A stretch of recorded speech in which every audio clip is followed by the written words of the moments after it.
31 days, 31 seeds, day 7. This week we are discussing feelings. Anger, to me, is very similar to a porcupine's quill.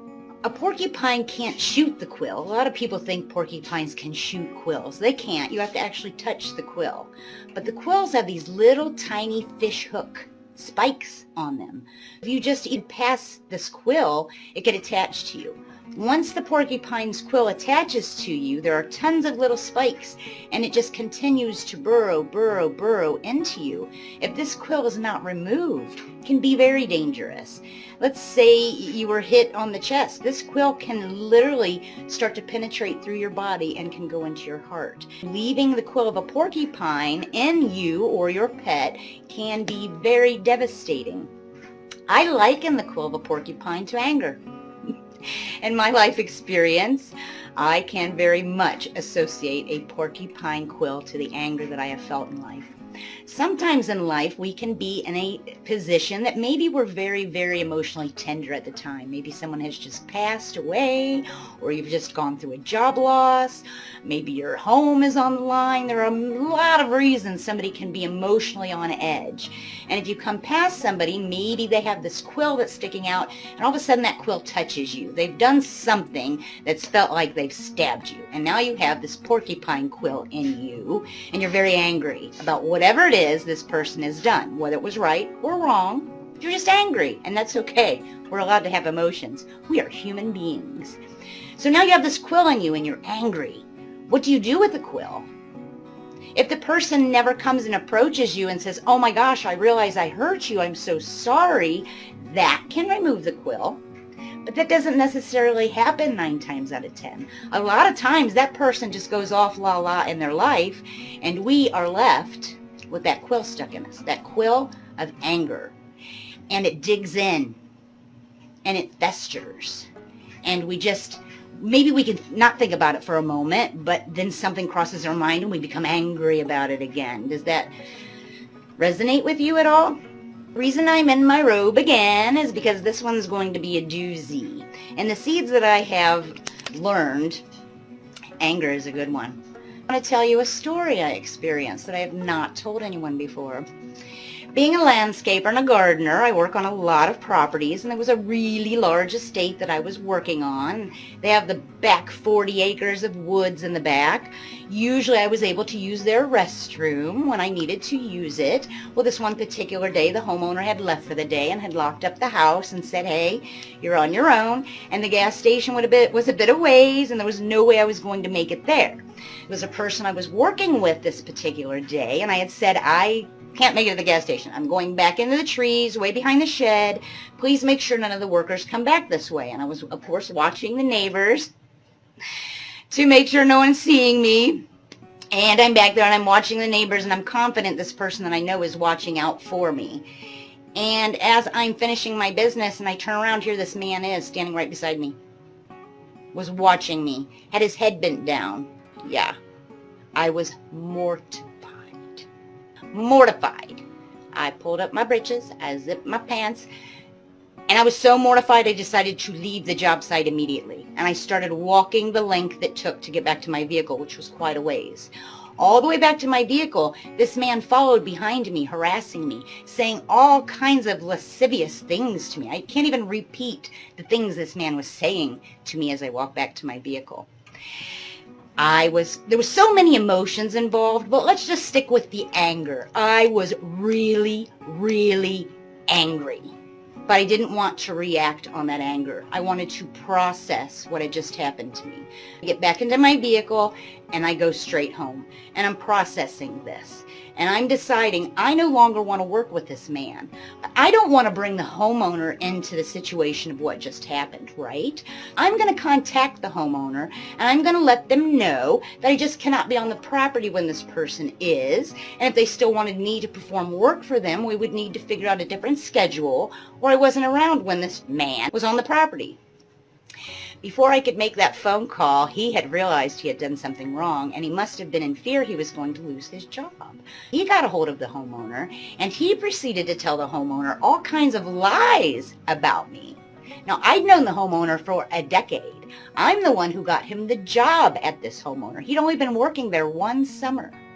But because he reached this person first and said all of these things about me, so on top of what he did to me, now he's saying all this horrible stuff about me and my business.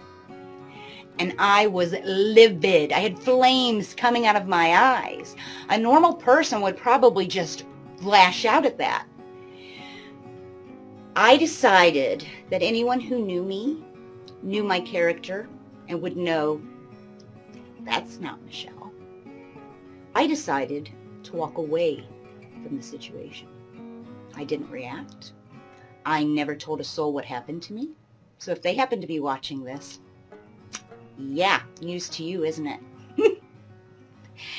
And what I learned with that is I sat for quite a time, probably a year or two after this incident happened, and it festered in me.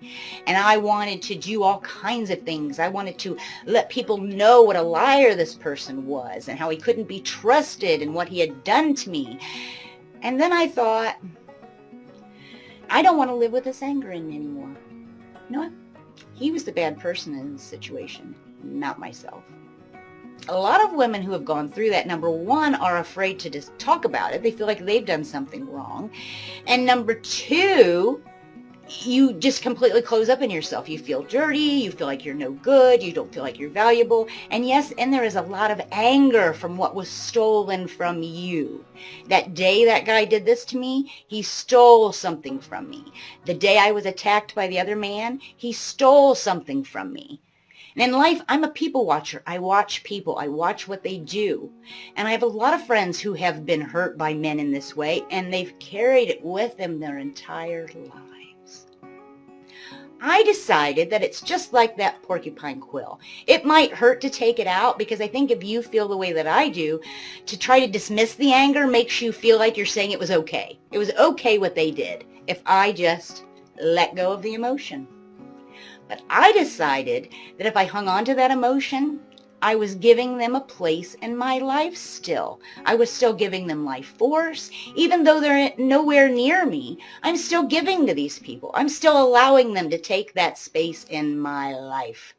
And if you know me, and no, I will not allow that. I will figure out what I need to figure out to get them completely out of my mind, my emotion, and my physical space, so that I can carry on in a way that is productive and healthy and supportive of my self-esteem.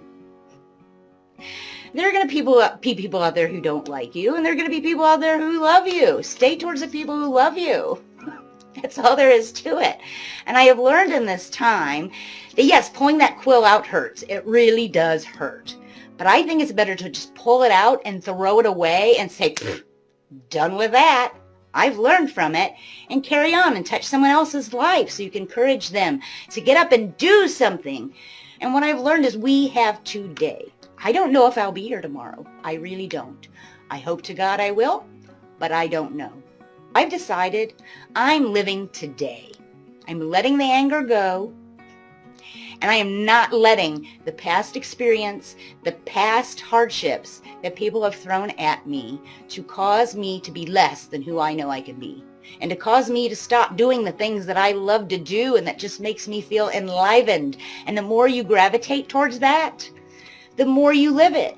It's really a practice. It's not something that you master overnight. And I'm still practicing. I still get emotion thrown at me like a sideswipe, but I stop. And I say to myself, how do I feel about this? And how can I react in a way that appreciates my own soul? The seeds I've been planting lately are just tiny. I could show them to you.